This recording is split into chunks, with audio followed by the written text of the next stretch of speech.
Hey, good evening, everybody. John Henry Soto here, along with, as always, George Batista. Welcome to Counterparts, Spotlight Conversations with Creative Minds. As you all know, we just love to have creative minds on here, and we have one today. We have David Brier is going to be on the show. Holy crap, branding master. So whatever you do, whatever you got to brand, this is the place to be right now. So please hang tight. Let's do a little dancing.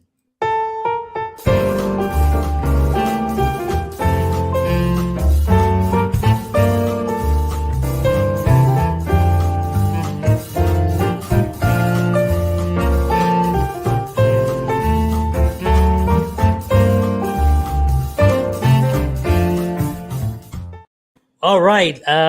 David Brier is going to be on the show, and we're really excited about this because, I'm in social media. It's what I do. I do a lot of branding. I'm trying to, this is my hat, this thing. This is all part of like my thing. Of course, George, you've known me a long time, so I've been pretty much this for a long time, but yeah. We're Same very size excited. too. Yeah. Thanks. So we're really excited to really dive in. So before that, I know, George, you got some love to give to our sponsor, and then a little bit about David, and then we're going to rock and roll. Yes, sir. Thank you very much. Welcome to Counterparts. All right. So the Counterparts show is brought to you by Wellness Resources, a family-owned and operated nutritional supplement company providing the highest quality, clinically formulated supplements since 1985. Find out why Wellness Resources supplements are the top choice of health-conscious individuals around the world. Go to myvitaminresource.com. And if you enter the promo code Counterparts, you will get free shipping on any size order. So don't forget. All right. So let's talk about our exciting guest today. We have on Mr. David Brier. Now, David Brier is an internationally recognized brand identity expert, veteran designer, author, speaker, and Fast Company expert blogger. David has worked with such companies as Revlon, Estee Lauder, Jim Henson's Associates, Rolling Stone Magazine, and the Trump Organization, as well as numerous local and regional companies, earning David over 328 international and national industry awards. He's also been written about in publications such as Forbes.com, Inc., Fortune Small Business, and the Huffington Post, just to name a few. He is also the author of the best-selling book titled Brand Intervention, 33 Steps to Transform the Brand that you have into the brand that you need. And this is going to be a masterclass on branding. So without further ado, let's bring him up. Ladies and gentlemen, Mr. David Brier. Woo! Yes. All right. Hey. Good to be here. Yeah, thank you so much for doing this. We appreciate it. We have questions, as George and I sometimes do. George is more organized with the questions. I kind of like to just kind of free flow on what the conversation takes us.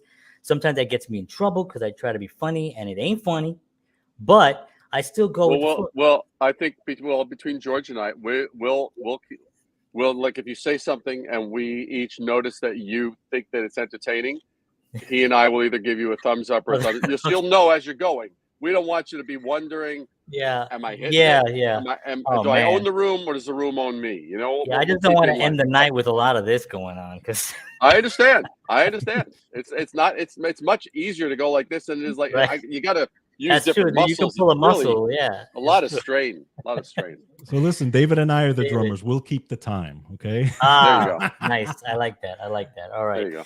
Cool. Well, David, thank you so much. So I'm going to turn it over to George. He's going to ask one of our first questions to you, and then we're going to kind of turn it over and to you. And I have some questions, but they're more like comments on having followed your career and seeing some of the work that you've done based on that. So, Jorge, what do you got? Yes, sir. So, we know some things about you. We know you grew up in New York, right? I know you were a musician and you were definitely into the arts and stuff like that, which is awesome. And again, so were we. We're totally into that. What I would like to know is, just for the folks that don't know, how did the whole branding thing start? How did you get into that? Well, like you haven't been asked this before. I haven't. Well, true. I'm asked that a fair amount, but I always like to give a good context so it makes sense. Growing up in New York, was always really exposed to, I was born in Brooklyn, raised in Queens, then a little bit on Long Island, and then moved to Manhattan to start my career. And so what happened was, growing up, I loved anything that kind of made me pause and go, I was really like a sponge. So whether that was us going to Greenwich Village on Sundays and walking around the West Village and Washington Square Park, and me seeing the street musicians, or walking by a particular deli or restaurant and smelling that, it was kind of like anytime that my senses were awakened and brought like, bam, what was that?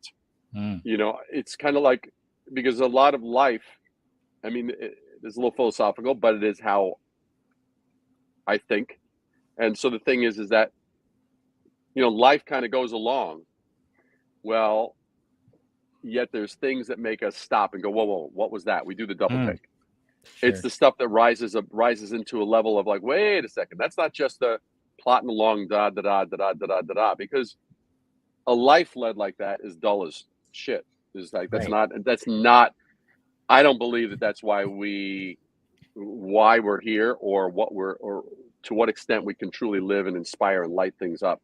So that's essentially what was the thing for me. I was an artist from the very point that I could hold a pencil. I dug music. I loved odd time signatures. I loved progressive rock and fusion and different things, as well as loved the Beatles, loved Motown, loved James Brown. I mean, just full boom. spectrum. It was like the Supremes, the Temptations. I mean, come on. Smokey So Robinson. I loved all of that. And when it came to what can I do for a career, it was like I basically thought, okay, I was going to be an illustrator. That's what I thought I was going to be. And I was studying to be an illustrator, but it was my last semester in my sophomore year. And I was like, I saw this publication that nobody here would really know unless they were a designer. Just know that it was a trade publication, but it wasn't usual. It was very unusual. It was larger in size, but it radiated like a level of craftsmanship. I mean, you could not take your eyes off of it.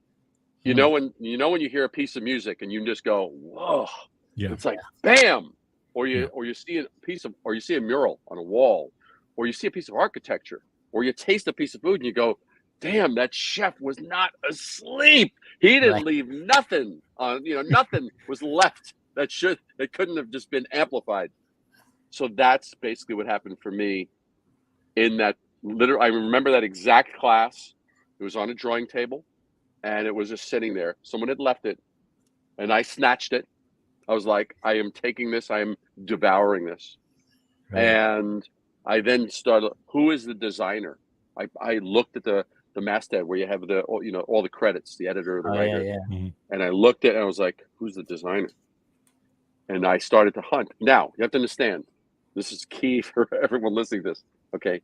There was no freaking internet when I was doing that. It wasn't like, oh, let me Google this. Okay. Right. Okay. That means I have to find out. I have to do some legwork. I got to go to look at places and, we didn't have what we take for granted today. Oh, and man. So it was very, very interesting. That was the beginning where I said, okay, I don't want to just be like an accompanist to something. I want to actually make sure the entire thing comes out right. Right. It's kind of like when Phil Collins went from being the drummer and occasional backup singer on Genesis when Peter Gabriel was in the singing role and major songwriting role, lyric role, and he left. Now it was like, oh shit, Phil could fill those shoes, and then he obviously had a very big impact on where they went musically. Right. And so to that extent, that's a long answer, but it gives you a bit of a snapshot of how that came to be. No, I love that. And there's so many different expressions in that industry.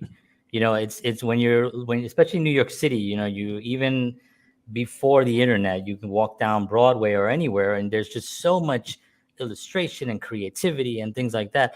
For something to really grab you, that was just kind of lying on the fate. You call it whatever you want. You created it. You pulled it in. You whatever we want to say it is. But what would you say to someone? Because people miss things like that. That's what aggravates me sometimes. Like I'll be listening to a piece of music and then somebody starts talking to me. Wife. Yeah, I don't want to say that, but I'm like, or even this, where you're watching a movie and there's a scene that's like you've seen the movie already, but you know that this is like the scene. Yeah. And they get up to go to the bathroom. Right. I get crazy with that. It's like I feel like people sometimes miss that. Is there some way that people can amplify their senses in order to really not miss the moments that are really going to build their future? Well, I can only speak from my experience, and I'll answer you with this.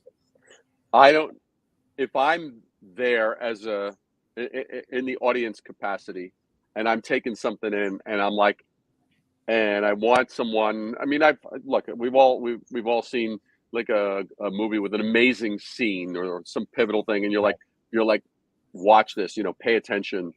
Yeah, you could do it in the moment, but what I found to be more rewarding is owning the fact that I can create things, brands, packages, images, messages, stories, all of those things as part of the brand landscape for my clients that get others to stop and go, whoa. And Right. for me, it's stepping into the shoes of, I help people connect the dots that they otherwise are missing or otherwise are overlooking. So I just put myself in that capacity of, it's like, how am I going to help them connect the dots? Because I'm good at that. If I'm talking to people, if you're asking me questions, I'm going to help you connect some little universe or world over here and this other one over here. And all of a sudden you're going to go, oh my God, those things, they might be cousins. They might be siblings. Right. They might be married. Right. in some world, but all of a sudden, that's the thing that I love to do, and as a result, that's done an amazing outcomes for clients. It's done amazing outcomes for just when we're in the world in any capacity, whether we're an entrepreneur, whether we're a leader, whether we're a writer, whether we are running a business or performing with others in a band or in some capacity. I think it's incumbent upon us to open eyes, open minds, and open hearts. Those are the things that I look at. If I am failing to do that in a conversation, and I don't mean that takes work, and it doesn't mean like I have a different agenda than what I'm there to do. Because I mean, I can move. I'm able to adapt because not everybody's going to give a damn. My grandmother, who's no longer with us, is not going to care about certain things that I might care about, but I could still help her, right, in that way. And I could do it to a young nephew, or I could do it to my wife, or my wife could do it to me, et cetera, et cetera. So that's where the fun comes in. It's like, how do we actually open minds, open hearts, and open eyes? I love that. Now I wanted to. Sorry, George. I know you had a go question. right ahead. I'm gonna just jump in here for a second. But when you're approaching, or when someone approaches, a better question is, when is someone ready to get branding advice? Because sometimes I think they decide they want to they got the logo, they open up a bank account, they got the space, they got everything set, and I'm like, okay, so what's the day to day? Well, I don't know. We're gonna do what I've been doing in my house for free. It's sort of like when you see someone, what do you look for right off the bat? They've basically gone about it assways. That's like going. I'm breathing therefore I can win an Olympic race because people, when they complete and cross the finish line, are breathing. Therefore, I'm ready for that. Yeah. That's about as logical an Right. argument. Okay, so the thing is that, I mean, and I literally had this conversation 12 months ago, where there was a designer who had invited me on as to his podcast, and he goes, "So when is it that you actually decide to do the design, like before or after the story?" And I looked at him and I was like, "How the hell do you know what you're designing unless you Right. actually have defined it in terms of a story? And how do you come up with a story unless you actually know, well, who's the audience I'm going to serve? And if you're going to serve that audience, well, we live on a planet where there's no shortage of options. If I want to eat out, there's a gazillion restaurants. If I want to buy some shoes, there's a ton of brands. And keep on going down the list. Right. So there's noise. So unless I've gone and looked and gone, how much noise is there? How the hell do I know how to eat? It's like, how can I estimate what's going to be impactful against the background noise level of what? You know, so I mean, there are factors that one has to do. So that person, I would consider that the picture you painted, okay, they got the logo and they've opened up the bank account. I couldn't give a shit if they opened up the bank account. I couldn't give a shit if they have a logo. I couldn't even give it. I would just collect the information. What name did you come up with? How did you come up with it? What's your competition like? What people are you serving? Because those people have values. I'll give you a perfect example. There's a brilliant naturopath who devised a drug-free program for women to really make it go through menopause without drugs and without the discomforts and the hot flashes and the emotional this and that the other. And by the way, I found out that the hot flashes and were actually that the hormonal imbalance was a symptom, not the cause. I learned this from her. I was like, what? That all of a sudden I was like, whoa. Well, the interesting thing about this is I start looking and she has this program, great program. And I'm like, so I do my homework, I do all the stuff. She had this, I think her thing was called Vitality Project or something. She called it something like that. I said, the word vitality is nice, but it doesn't mean anything in the context of what you're doing. So what I learned as I was doing this is women, when they're talking about menopause, they talk about it. They refer to it as the change. You going through the change? I didn't know that. Right. I learned that as I was going through it. I was like, oh shit. So they have their own code, right? They have their own slang. Right. Hey, you going through the change? Shit, I'm going through the change. What else you want to know, right? It's like, and so what happens is I come up with, I developed this, and this is because I looked. She had a good program. Nothing else was in place. So came up with the name of it, came up with the slogan of it. The new name was Outshine the Change. And the slogan is screw menopause naturally. And every woman that hears Outshine the Change instantly knows what they're talking about. A guy go, oh, outshine the change. Okay, whatever. He wouldn't know what the hell you're talking about. But that, because I knew that audience and I looked at the amount of noise. There were all these menopause solutions, but Outshine the Change, bang, that had a vibe and a feel distinction, and screw menopause naturally. Every woman that reads that laughed their ass off for like 5 minutes, and then was ready to like. They were right in the palm of your hand. So it's kind of like knowing. You got to know. You got to know where to start. Right. You got to know if you haven't. And don't be fooled.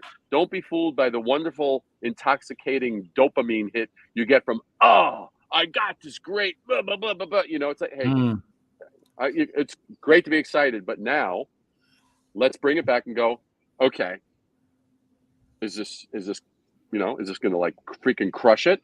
Or was that just, are we just like, in love with ourselves, infatuated with ourselves for just those few minutes? And we're now back to looking just. And it doesn't mean get less excited, but it is a skill set to be able to go from, it's kind of like figuring out a good drum fill. Like one of my I loved, for those that are into music, I really dug Genesis when I was growing up. And this is Genesis with Phil Collins. I mean with Peter Gabriel. Well, Cinema Show is one of the all-time great for anybody that knows. It's a great 7/8. It's a 7/8. Yeah. It's like about a 7-minute instrumental thing that just goes all over the place, and it's amazing. And I happened to see it was the first tour after Peter Gabriel left. Phil Collins was lead singer. Steve Hackett was still the guitarist. Oh wow! But Bill Bruford was the drummer. Nice. So the two of them. So because the thing is because Bill is a right-handed drummer. Yeah. Well, Phil is a left-handed drummer, but he plays with an open set.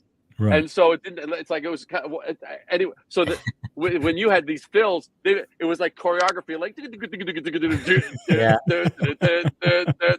it was just freaking off the charts, amazing. And I learned recently that Bruford was only on that tour for 6 months, and then that was it. It was not as long. It wasn't a love affair that they had, but I happened to catch it in New York City at Beacon Theater. Amazing. Nice. Wow. Holy cow. So, you think about that name, the outshine the change. Yeah, outshine the change. That really does impinge. I think for a guy, they would just think it's like a Soundgarden song. That's right. So right. But I'm curious for when you got started. I mean, how do you approach a company, especially in the beginning when you just started this thing? I mean, how do you get the balls to approach somebody? And did you hear like a lot of "get out of my face"? I don't want to, And how did you deal with that? I would say it was completely blind and numb naivety over not knowing what was not possible. Oh, nice. I swear to God. Nice. I seriously, it was like, that would be awesome.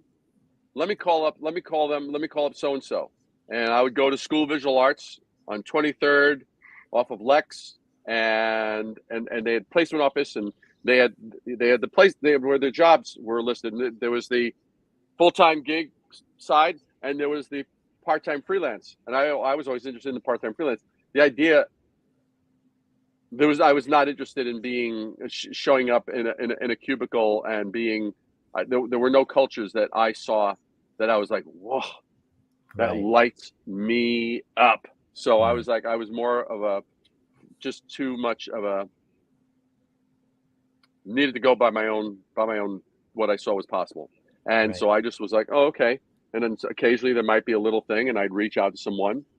And again, times were different. The idea of an art director at Revlon or Estee Lauder or Rolling Stone being able to get through past their secretary to that person, you're one step away. Now I think we're probably a few more steps away.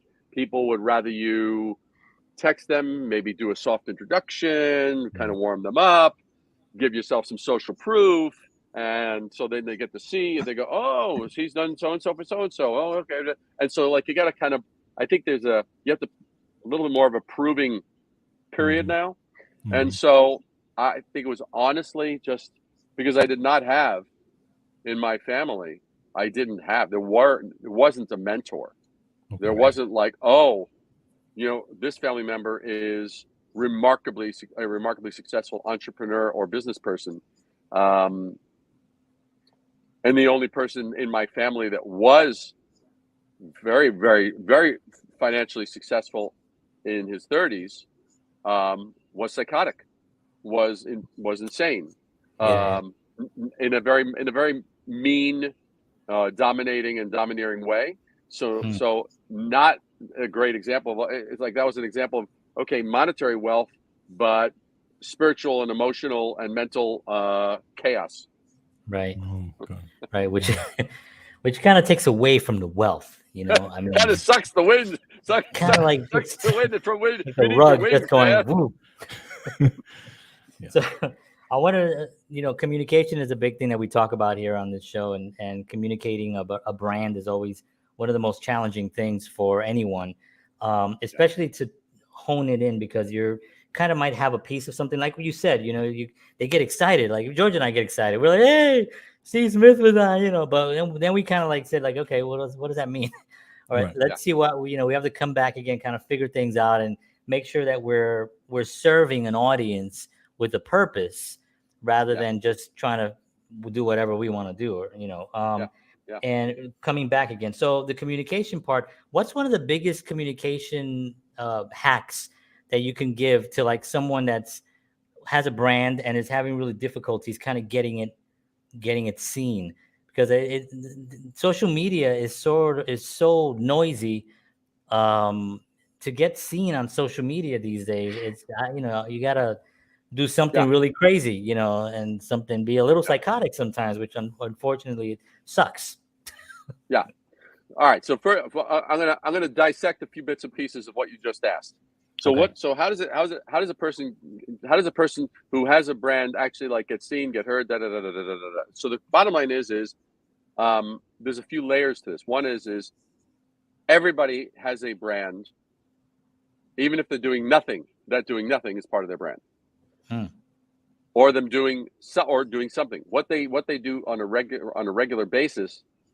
Like we all know someone in our life or some way that they connect with us. That's kind of, let's say they're always nice. They always say, hey, John, hey, George, and they look you in the eye and they're nice. And whenever you run into this person, you're like, it's nice to run into that person. That's part of that person's brand. That's on a personal basis. Now, at the same time, there are those who have a brand, quote unquote, for those that are just listening to this, big freaking air quotes, big, okay, huge, Goliath, Empire State Building, air quotes, have a brand. So the thing is what determines having a brand? What? That they think that they came up with a name, that they think that they came up with a logo, they think they came with. I would challenge them to say, first, I mean, I would be able to annihilate in seconds.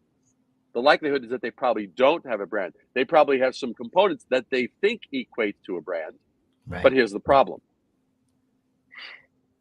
Too many individuals, whether they be entrepreneurs or creators of any sort, anybody producing anything, the bottom line is that if you cannot lose sight of yourself as the point of emanation when it comes to being a brand. Like, for example, when 2020 hit, I felt the impact in my business. I was still busy, but I saw a decline. I definitely had an impact for a few months until I kind of adapted and reconfigured and and then it was like sort of come back. That was fine. But during that time, I decided, you know what? Because I had already written Brand Intervention, and that was written, and just for context, for those who don't know, I've been doing this for 42 years. I didn't just say I'm 42 years old. No, I've been doing this career for 42 years. Over 4 decades, I've been doing this, and I've seen a lot, and I know a lot. Well, after 35 or so years, I was like, I keep on hearing the same questions from people. And these are people, whether these are CEOs of international corporations, international businesses, new startups in California or New York or New Jersey or overseas or Florida or wherever. And,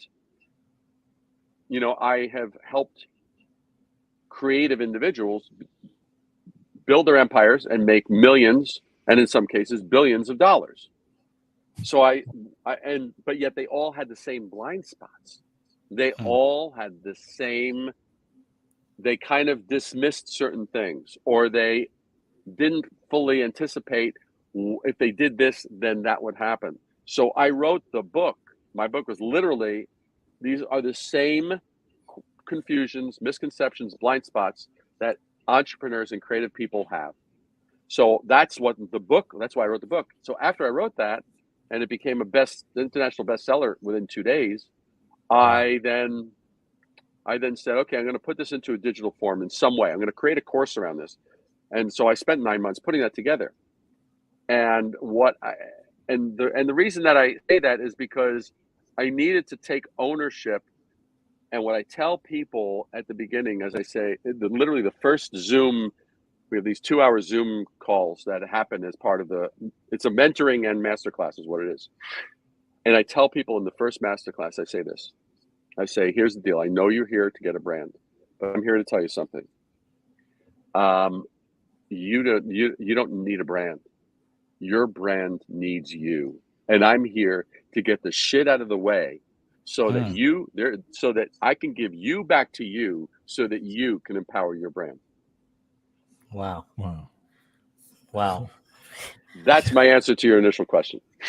Wow. So yeah, because people get in their own way, because I think the excitement and the idea of what that possibility is of something they just created here, they forget what's here, and then they go over there, or they go over there, or they go over there, whatever, and then you have to kind of wheel it in and take responsibility for what you actually have, and kind of they go like, hey, this is like a, again, they're the intoxication. Oh, this is such a great blah blah blah, and they're so infatuated with it. Or they think it's going to happen because it's a great idea, it's a great name, it's a this, it's a that, and they misassign their power. They are the thing that's breathing life into it. That thing isn't breathing life into them. They're breathing life into it. You talk to any great leader, they will have that accountability. You talk to any great athlete, the athlete doesn't go, well, the ball made me great. No. You made the ball great. Right. You made that distance that you jumped that nobody had jumped before amazing. You made the opposing forces remarkable. Muhammad Ali, oh my God, right? Turned fighting into art. Right. I mean, so, and even just listening to his brilliance of words and concepts. So that's the basic thing. I mean, anyway, feel free to just kind of go boom. But and well, you mentioned Muhammad Ali, and he's somebody that like really spoke into existence what he was going to be and what he was going to do before. Absolutely. And did it joyously, man. And loved it every second. People loved just listening to him because he lit it up. He didn't come half baked, and too many people are showing up half baked, and it's half baked, or they're going on autopilot, or they're half-assing shit and going, how come I'm not getting more recognition? Because you didn't freaking show up. Right. Look, you dick. You didn't show up. You needed to show up. They come in half baked like Cheech and Chong, there you go. Exactly. Hey, they were half baked. They were really baked. But I think one of the things that happens, especially with social media, and that John was pointing out as well, that you think about all these gurus of social media on YouTube and all these, and they tell you this is the way that gets you the views. This is what you need to do to get 1,000 people. This, and everybody now they're trying to tell to do the same. Post. Yeah, this time of the day. This, and everybody's trying to rush to do the same exact thing. Where your thing is differentiation, right? Do something that stands you out from that thing. It's so counterintuitive when you think about it, what people are actually saying or what the trends are, right? And how do you deal with trends when it comes to like businesses and stuff like that? It shows me I use when I see stuff like trends, it shows me one where everyone's attention is going, and then I ask the next question. Why? Why is that working? Why is that doing what it's doing? Because if we don't understand why something happens, we're a puppet. We are only as good as the latest hack that we've gotten from someone else. Right. If you want to lead a second-rate life, if you want to just be an also ran, and I'll give you a perfect example. There's someone that I know who's incredibly talented, and reached out and said, "Hey, man, you'd love for you to be on my podcast." And I was like, I think this person's really, really, really brilliantly talented. And I said, absolutely. I want to help them out in any way that I can. It's great. Never follows up. Oh. And I see, and I noticed the person doing all kinds of other things. That's called being a candy ass amateur. I am sorry. That's bullshit. Right. That's bullshit. And look, we all have it. We all have our areas. There's, I mean, how many people are like, oh, well, I really want, I want to lose weight, and then they don't do whatever, just they don't do the shit, right? Or I tell, I mean, they're like, there was one person who did my masterclass, who capable, intelligent, but had the little disease, and I think it's impacted many potentially brilliant people. This little entitlement thing. It's like, damn, I'm not getting the recognition I should be getting, man. Oh, damn, I don't have more followers. Oh, that was like the best video I ever did. It's like it got 8 views, man. I'm really bummed. Right. It's like, well, what the hell did you do about it to actually raise your? What have you done from an accountability standpoint to actually do it? I mean, there's there's a guy, Alex Hormozy. The guy's like very successful. He was a power lifter, and then he got into gyms and this and he and his anyway, super smart guy, capable guy, very successful. And he's basically had spoken to Grant Cardone and admired Grant, saw what Grant was doing, all kind of stuff. And Grant coached him, and Alex had shared some of the coaching points. And one of them was the factor of like your volume. What can I do? Blah, blah, blah, blah, blah, blah. And it was whatever the question was, Grant's thing was volume. Your volume, your estimation of volume is off. And I think Alex had said at the time that he had started, and he had all the resources to do whatever the hell he wanted. Like money and time were no barrier, zero barrier. Wow. Like, so he was probably putting out maybe 8 to 10 pieces of social media a week. After he spoke to Grant, ramped it up. Now he gets out 80 pieces of content each and every week. And he has a team for Twitter. He has a team for YouTube, a team for Instagram, and he just set it up. It's like Grant was like, no, it's like, you might think it's quality and the quantity of output. Right. And, that's just like, what's the degree of hustle that people are willing to put in? Yeah. Very few are willing to put it in, Right. And so anyway, there's your answer.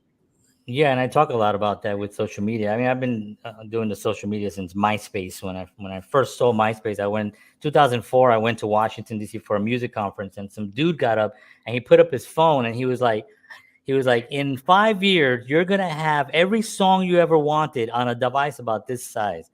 And I was like, get the hell out of here, But I was blown away. He mentioned MySpace. I went home and I thought. And George and I have been in a band together, and we recorded records, and we had some radio success in New York. And so I came home and I said, we need to get on this internet thing with this MySpace thing, and we got to get on there, and just continue, because I thought if you're in your house and you could tell somebody that you're performing at the bitter end, I mean, are you kidding me? This is huge.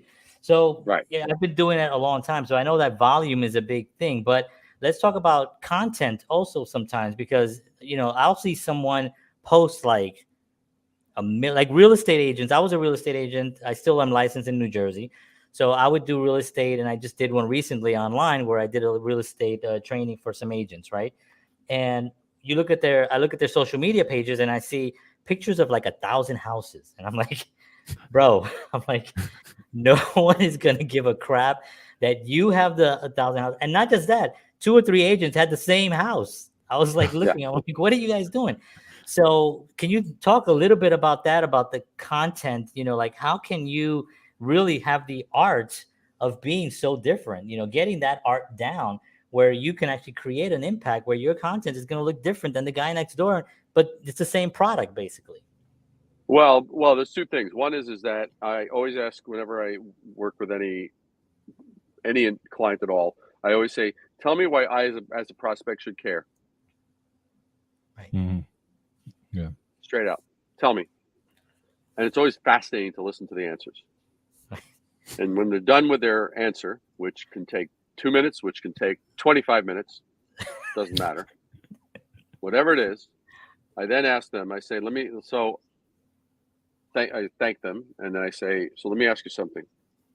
Why do I know that if I went to 10 of your competitors right now, I'd pretty much hear pretty much the same thing of what you just told me? That's at the point that the fog starts to lift. That they start to go, oh shit, I have a problem. Yes, you do have a problem. The problem is you sound like everybody else. Right. Doesn't matter. It doesn't matter that you are not like everyone else. And what you could be saying is more true than any of the competitors. But that's not, we're not at that point yet. So the thing is you sound like everyone else. If you sound like everyone else, and you smell like everyone else, you taste like everybody else, you feel like everybody else, you're everybody else. Right. So you're not in a point. And if branding, for those that have not yet read if you haven't read my book, if you don't own my book, if you're still listening at this point, and you haven't, buy my freaking book, Brand Intervention, hardcover, right there.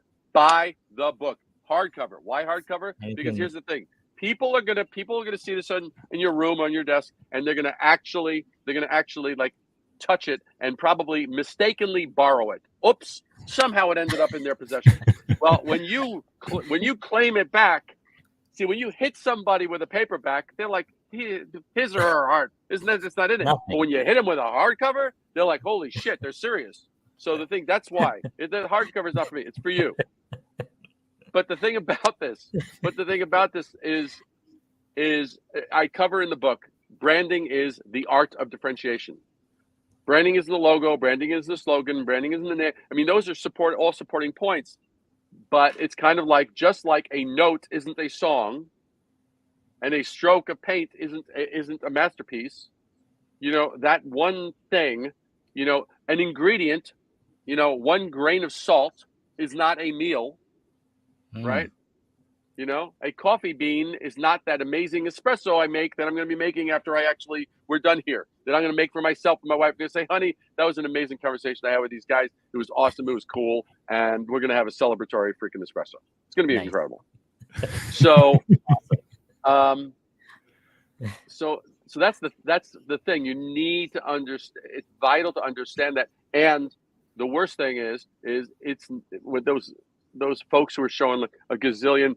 I actually have quite a few clients in the financial space, and what's interesting is like, we manage 15 billion in assets. I said, I don't give a shit.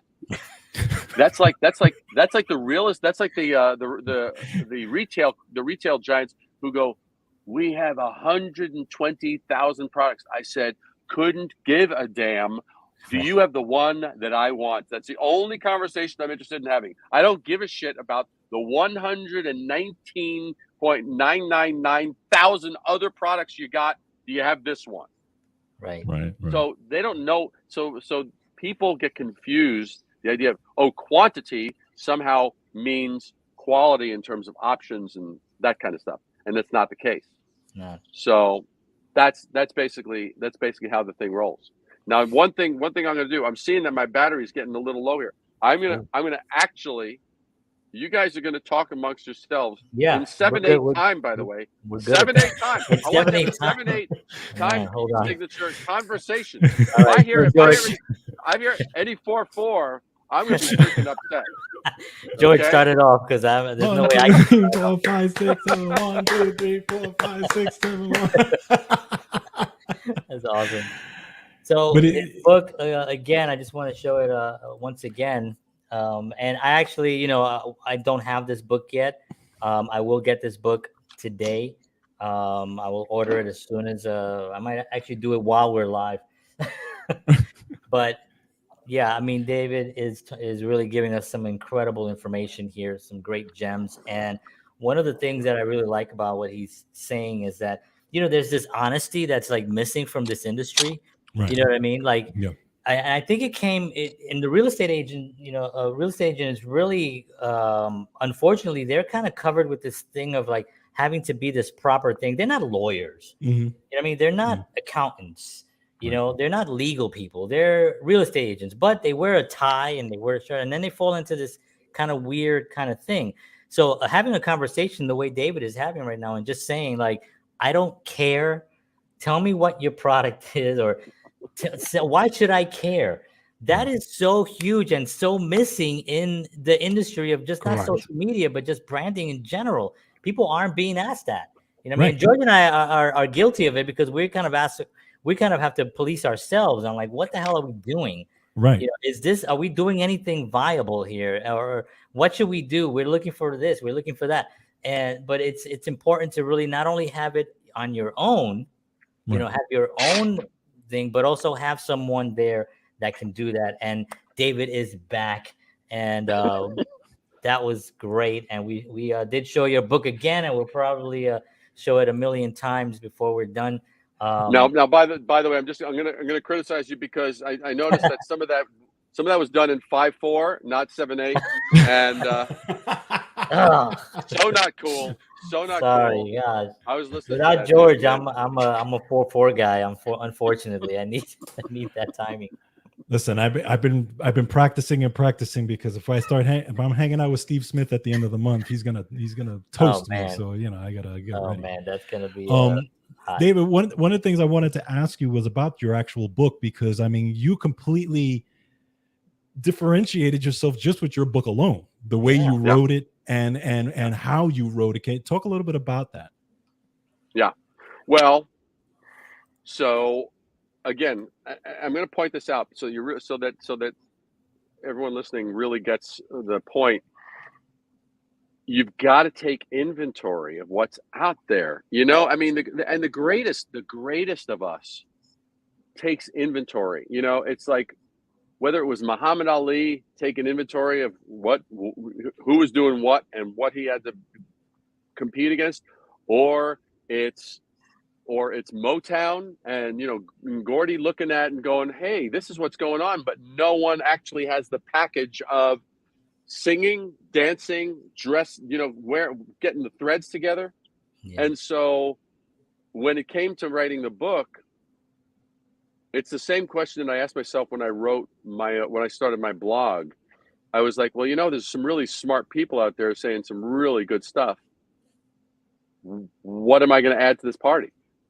And that's what I really had to ask myself. And so I was like, well, yeah, there are people who can make good business comments, people who could make good observations. They could do good strategies. They could talk good stuff from a management standpoint, this standpoint, but no one that I knew or saw actually showed, they pulled the curtain back and showed what went into creating an actual brand. I'm going to show you the before. I'm going to show you the after. I'm going to walk you through. I'm going to tell you my thinking process so you actually go and you really feel that you're getting something that you hear that you can't get anywhere else. Similarly, when it got to the book, what I looked at was I had a pet peeve. I would find myself reading some like amazing books that, everyone's saying, oh, you got to read it. It's amazing. It'll change the way you do business. It'll change this. It'll change that. So I'd read the book and I would invariably universally find, there'll be like 10 to 12 pages somewhere in the middle of the book that had the shit. Right. It had what I called the shit. George and I talk about this. We talk about this. I mean, I won't name anyone. And I remember the first time someone asked me this and I told them this, they were like, yeah. And it seemed to be, whenever I mention it, everyone's like, yeah, everyone has had the same experience. Yes. It's like, so you get all this build up, all this foreplay, and then you have the moment. And then there's that was really good. Thanks, Mark. Okay, that was great. Yeah. Can we do it again sometime soon? Okay. So what happens is I was like, I hate that shit. Right. What if I wanted to go on the treasure hunt, tell me up front I'm going on a treasure hunt. But if you're not telling me that up front, tell me where to look so I can get to the shit. And if I want to find out any more stuff that you've extrapolated or this, that, the other, and there was that, and there was one other thing. There were a couple of amazing TED Talks that I had seen, and I was like some hot shit. And I bought a couple of books based on what I saw in the TED Talk. I'm like, if this person can slay it in 18 minutes, oh my God, what's it going to be like? But yet I actually then bought the book. I found no more value in the book. The 18 minutes, that was it. Oh wow. That was the flip side. I was like, you son of a bitch. So that just further cemented my, you kidding me? So I ended up deciding I'm not going to have any fluff in the book. I'm going to have no fluff in the book.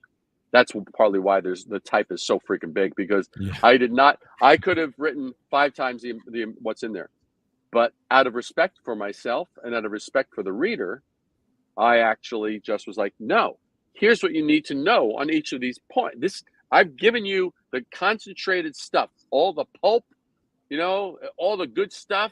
You'll be healthier just from reading each page, Wham bam, thank you, sir.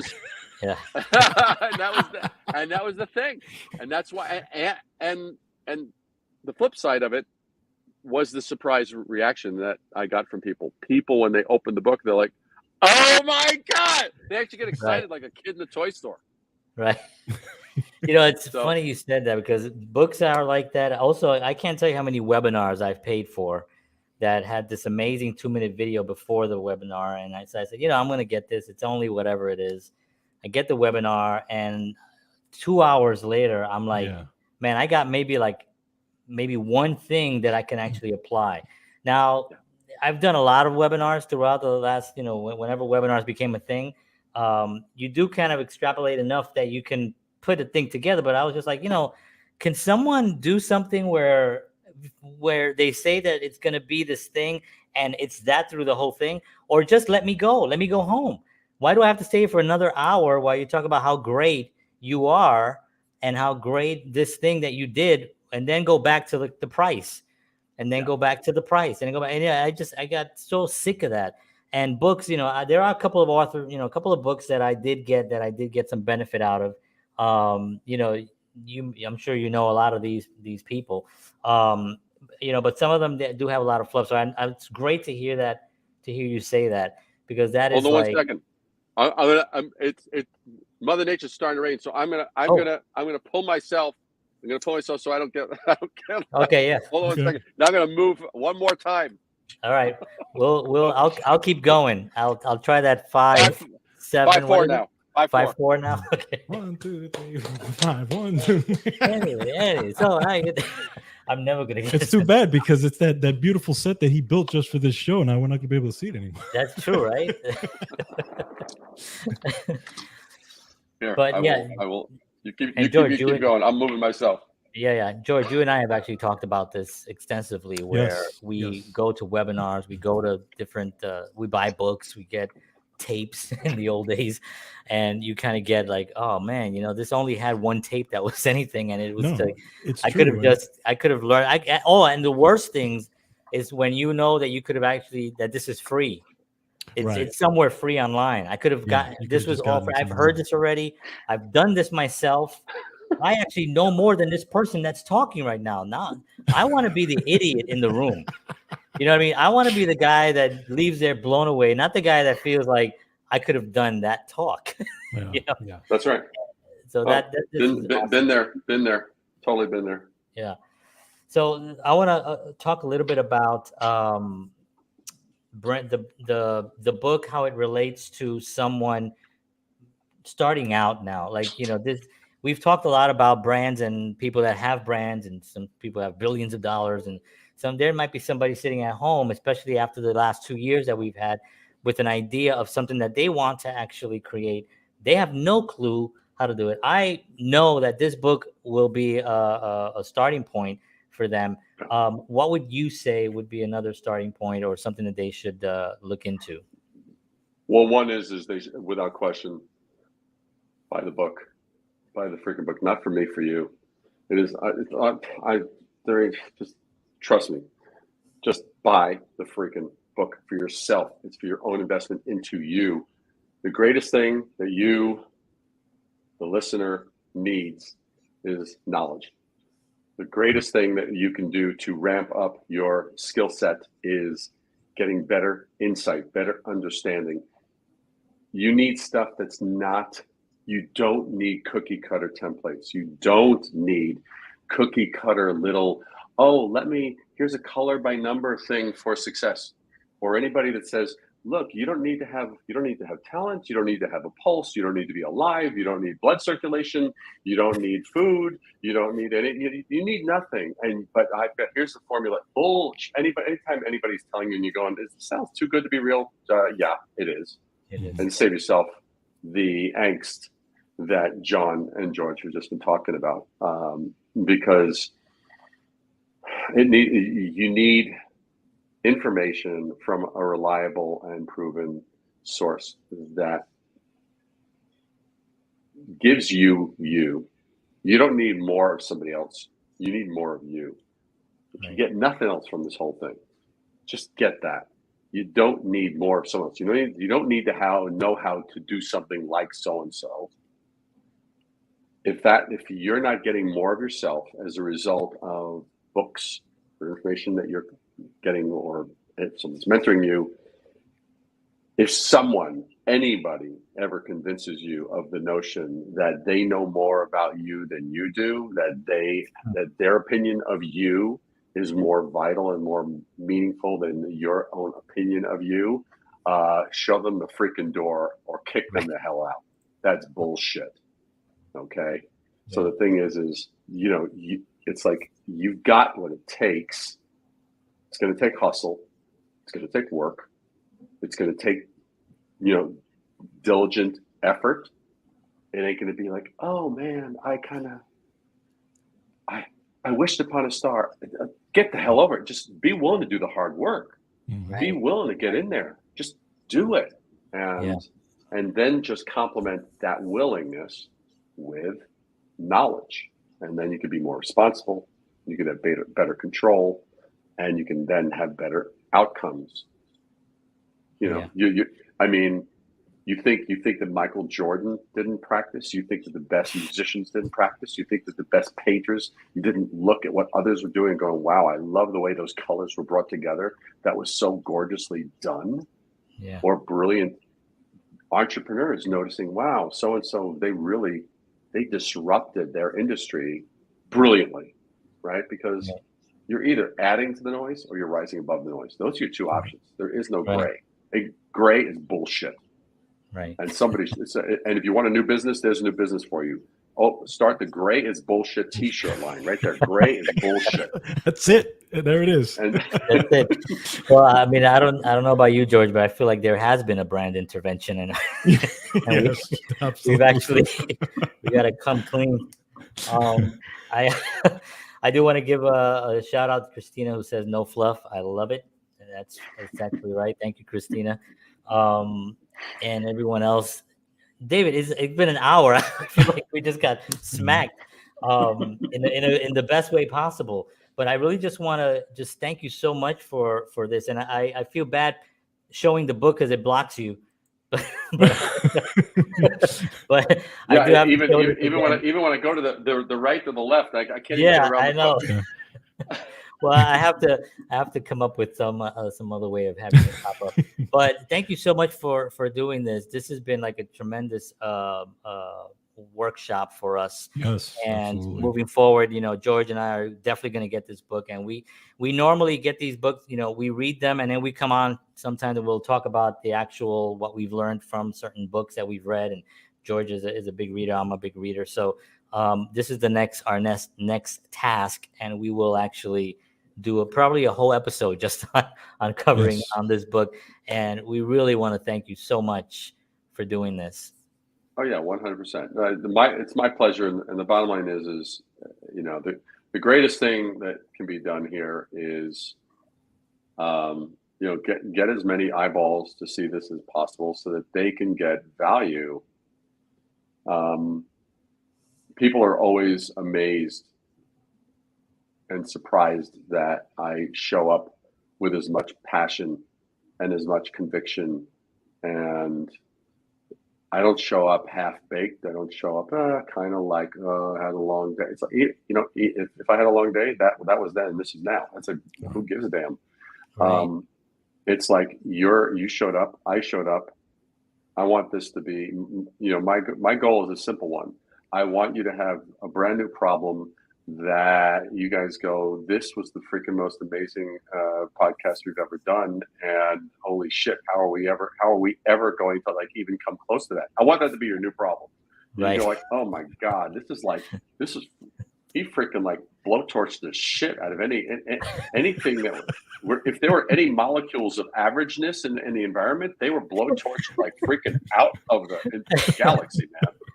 Oh man, well, it is a problem, George. I'm sorry, I booked them, but we are screwed. We got some new problems that we have to confront. That's right all right. now. I need his book for the back over here. So yeah, no, definitely, we're gonna do that, and we're gonna definitely absorb everything that we've learned today.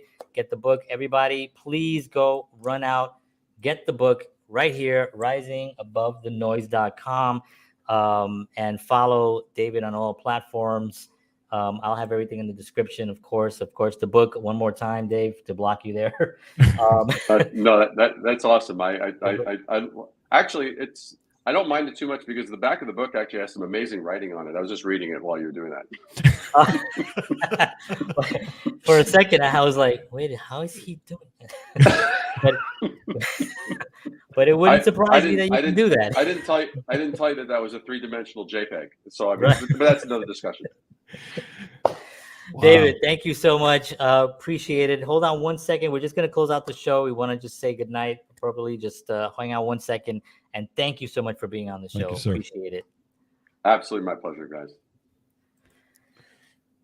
Okay. Wow.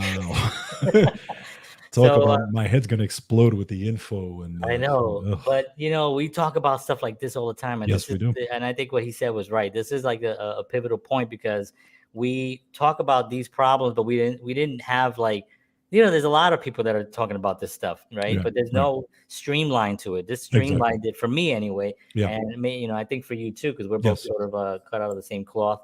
But I think that this is something that we have to kind of have a whole conversation about, like we do, right? Exactly. But thank everybody for being on. We appreciate y'all. You guys are awesome. Thank you so much. We'll see you all again next week. Same time, 7 p.m. Central, 8 p.m. Eastern Standard Time. For Counterparts, George Batista, John Henry Soto, David Brier, thank you so much. And we'll see you all again next week. And as always, peace.